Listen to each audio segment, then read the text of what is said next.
Welcome back, everyone, to the Deep Dive. Today, we're going to be exploring a fascinating world of mind power. And this all comes from a listener who asked us to unpack a talk by the spiritual teacher, William Donahue. So imagine if you could tap into a power source, kind of beyond your current understanding, and unlock the secrets of your purpose, and then actually change the world around you just by changing your thoughts. That's exactly what we're diving into today. Well, it's a concept that's been around for centuries, but Donahue presents it in such an intriguing and thought-provoking way. He really does. He kicks off by saying this really interesting idea that humans only use about 10% of their brain power. What do you make of that?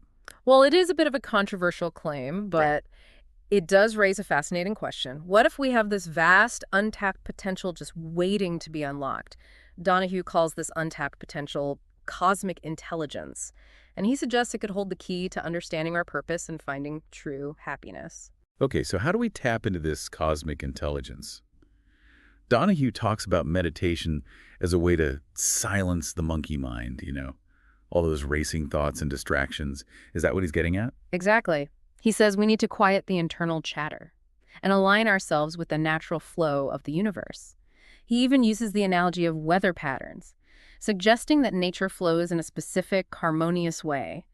We need to align our thoughts with this natural flow. It makes you think, doesn't it? What if we're going against the current most of the time, struggling instead of flowing? That's exactly what Donahue seems to be suggesting. He argues that aligning with this natural flow is crucial for achieving success and happiness in life. And it all starts with understanding the power of our thoughts. And Donahue says that everything we see in the physical world was once just a thought.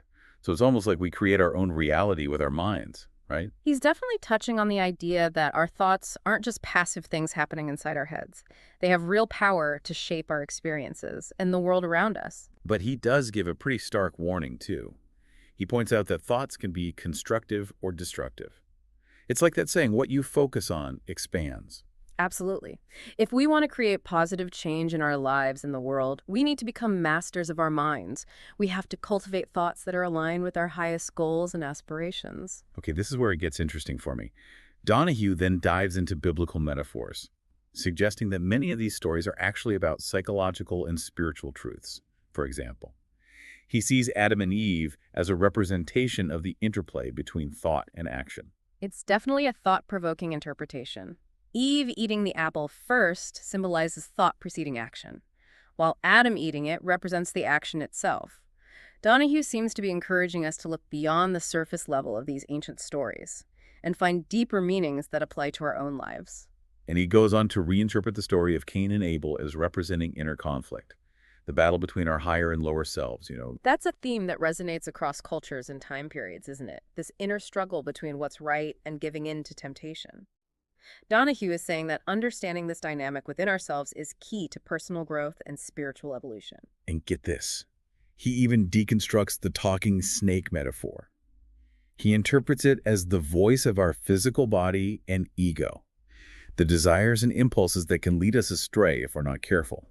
It's a brilliant way of reframing it. We all have that internal snake whispering in our ear, tempting us with instant gratification and pulling us away from our higher purpose. He then gets pretty bold, encouraging listeners to question traditional religious interpretations. He argues that truth isn't found in external sources like books or preachers, but within oneself. It's a challenge to the idea of blind faith, urging people to think for themselves and discover truth through direct experience and inner exploration. He even criticizes those who blindly follow external authorities without questioning or engaging in critical thinking. It seems Donahue is advocating for a more personal and experiential approach to spirituality, emphasizing self-discovery over dogma and ritual.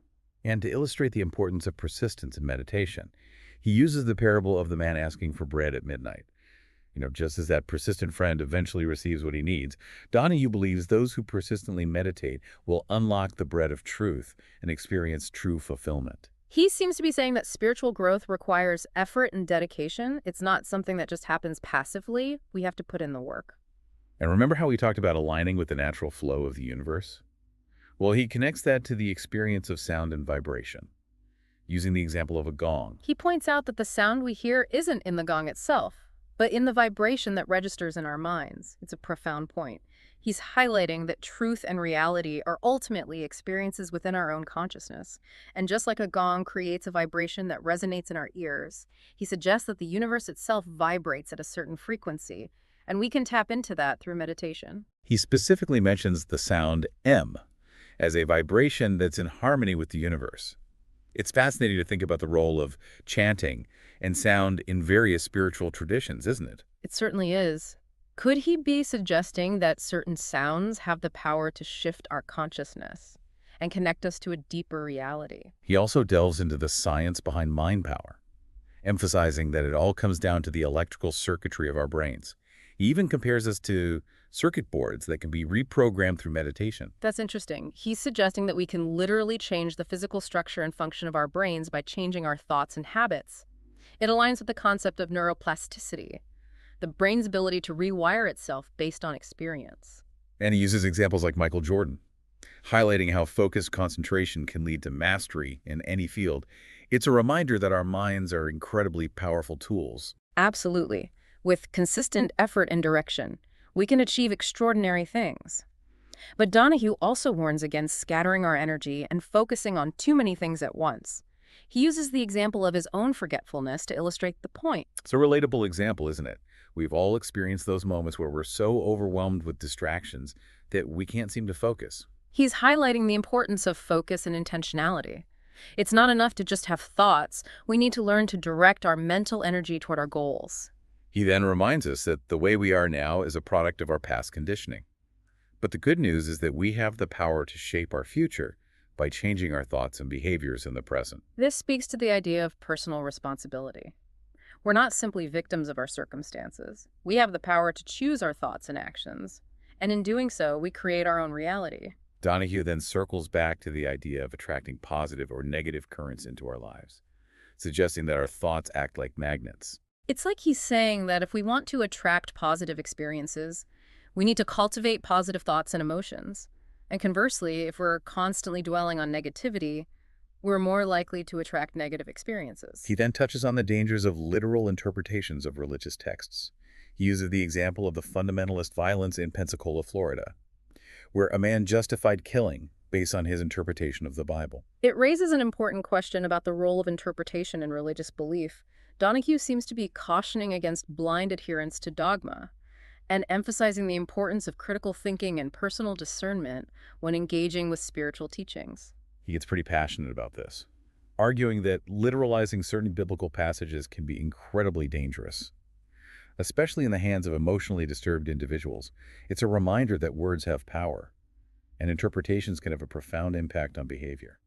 Donahue seems to be advocating for a more nuanced and context-sensitive approach to religious understanding, one that takes into account the psychological and emotional well-being of individuals. He then brings it back to the concept of flowing in harmony with nature, suggesting that this alignment is essential for healing and positive transformation. It circles back to his earlier point about aligning with the natural flow of the universe. When our thoughts and actions are in harmony with this flow, we tap into a source of power that supports our well-being and growth.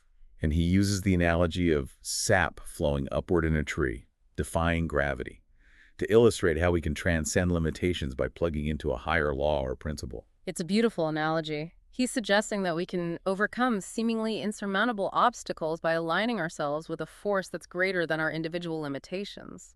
It's pretty inspiring, isn't it? It really is. It reminds me of the saying, everything is working out for my highest good. Maybe by aligning with that higher law, we allow things to unfold more naturally and effortlessly. Yeah, it makes you wonder if we're spending too much time swimming upstream when we could be letting the current carry us. Exactly. And speaking of effort, Donahue stresses the importance of seeking knowledge and understanding from within, rather than relying solely on external sources. He encourages listeners to tune into their own inner wisdom and discover the truth for themselves. It's like he's saying, don't just take my word for it, go experience it for yourself. He actually compares seeking spiritual growth through external sources to trying to achieve someone else's version of spirituality. It's like trying to fit into someone else's shoes. They might look great, but they won't be comfortable if they're not your size. That's such a good analogy. He's highlighting the importance of authenticity and individuality in our spiritual journeys. What works for one person might not work for another, and true fulfillment comes from aligning with our own unique path and purpose. Donahue then brings us back to the parable of the man seeking bread at midnight, emphasizing the importance of persistence in our pursuit of inner truth. He compares meditation to knocking on a door that will eventually open if we keep knocking persistently. It's a powerful reminder that spiritual growth requires dedication and effort.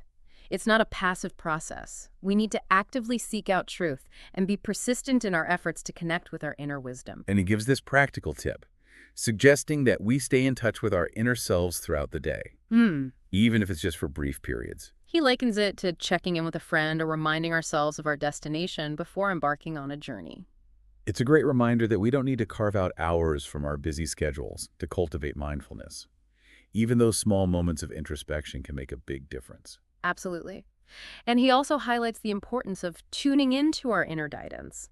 He suggests that we have access to ancient wisdom within ourselves, and we can access it through stillness, introspection, and a willingness to listen. It's like he's saying we have an inner compass that can guide us if we just learn to listen to it. Right. It's about tapping into our intuition and inner knowing. He believes that by connecting with this source of inner wisdom, we can unlock the secrets of our purpose and experience a deeper level of fulfillment. Then he brings up this interesting example of a bell ringing to illustrate the point that everything is ultimately in our minds. He explains that the sound of the bell isn't inherent in the bell itself, but rather a vibration that's perceived by our minds. It's like he's saying our minds create the experience of the sound. And then he takes it a step further, suggesting that truth and reality are also experiences within our consciousness. Which is a mind-bending concept when you think about it, but it aligns with the idea that we don't just passively receive information from the world around us, we actively create our reality through our interpretations and meanings. So in a sense, we have more control over our reality than we might realize. Exactly. And Donahue encourages us to tune into the vibrations from our right side, suggesting that this is where we can access a higher level of understanding and wisdom. What do you think he means by right side? It seems like he's pointing towards the intuitive and creative aspects of our minds. He believes that by plugging into this source of inner knowing, we can unlock our true potential. He then urges us to embrace this time of great change and transformation, suggesting that the current cosmic energies are particularly conducive to spiritual growth and awakening. It's almost like he's saying the universe is going through a growth spurt, and we have the opportunity to grow along with it. And he encourages us to set aside at least 30 minutes each week for meditation, emphasizing its importance in unlocking our potential. It's a call to action. He's inviting us to step into our power, embrace the transformative potential of this moment in history, and use the tools of meditation and mindfulness to create a better future for ourselves and the world. And remember, he also suggested that we stay connected to our inner selves throughout the day, even if it's just for brief periods. Even taking 10 seconds to look within and connect with that inner source of wisdom can make a difference. That's so helpful. It feels much more doable than thinking you have to meditate for an hour every day. Right. It's about finding what works for you and incorporating mindfulness into your life in a way that feels sustainable and authentic. It seems like Donahue is advocating for a more personal and experiential approach to spirituality, where we become our own authorities and discover truth through direct experience. Exactly. It's a shift from relying on external sources of validation to trusting our own inner compass and intuition. But he also acknowledges that it's not always easy. It can be difficult to quiet the monkey mind and connect with our inner wisdom. He encourages us to be patient with ourselves, to practice regularly, and to trust the process. He reminds us that spiritual growth is a journey, not a destination. His teachings are a powerful reminder that we have the power to shape our reality through our thoughts, beliefs, and actions. It's really inspiring. It is. He's encouraging us to tap into the incredible potential that lies within each of us, and to use it to create a life of purpose, meaning, and fulfillment. And one thing that stood out to me was his emphasis on the interconnectedness of all things. He talks about aligning with the natural flow of the universe and suggests that we're all part of a larger web of life. It's a beautiful and profound concept. It reminds us that we're not isolated individuals, but rather interconnected beings who are part of something much greater than ourselves. And he suggests that when we tap into this sense of interconnectedness, we access a source of wisdom and power that can guide us on our journey. It's like we're tuning into a universal frequency that connects us to a deeper level of understanding and meaning. Donahue also highlights the importance of embracing change and transformation, suggesting that we're living at a time of great upheaval and opportunity. He's encouraging us to view this time of change not as something to be feared, but rather as a chance for growth and evolution. It's like he's saying that the universe itself is undergoing a transformation, and we have the opportunity to participate in this evolution by aligning ourselves with its flow. And he emphasizes that now is the time to embrace this transformation. He's saying that if we're willing to let go of those old patterns and embrace the unknown, we can emerge from this period of transformation stronger and more resilient than ever before. It's like a caterpillar transforming into a butterfly.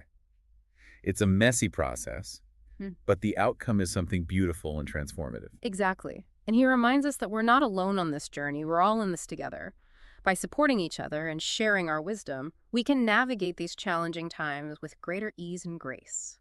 So what does this all mean for you, dear listener? We've explored this fascinating world of mind power, and it's clear that Donahue believes we have incredible potential just waiting to be unlocked. It's not about becoming superhuman, but rather tapping into the power that already exists within us. And the key, as Donahue emphasizes, is to take action. It's not enough to just listen to this deep dive and agree with the ideas. It's about putting these principles into practice, experimenting with meditation, paying attention to your thoughts, and consciously choosing to align with the flow of the universe. What stands out to you from Donahue's talk? For me, it's the reminder that our thoughts create our reality. It's a powerful concept, and it makes me want to be more mindful of the thoughts I'm choosing to focus on. That's a great takeaway. And remember, Donahue encourages us to be persistent in our pursuit of inner truth. He reminds us that the journey of self-discovery is ongoing and requires persistence, patience, and a willingness to step outside of our comfort zones. But the rewards, as he suggests, are well worth the effort. It's about discovering your purpose, finding true happiness, and contributing to the positive transformation of the world. What an incredible deep dive. Thanks for joining us on this exploration of mind power. Remember, the power to transform your life, and the world around you lies within you. Don't be afraid to tap into it. Be persistent. Be curious. And most importantly, take action. We hope you'll check back daily for more fascinating deep dives into a wide range of topics. And if you're ready to dive deeper into the world of mind power, visit www.ultimatemasters.org coaching or WhatsApp +256 771 324 119 for more information. And don't forget to share this knowledge with others who might benefit from it. After all, as Donahue suggests, we're all connected, and by empowering ourselves, we empower the world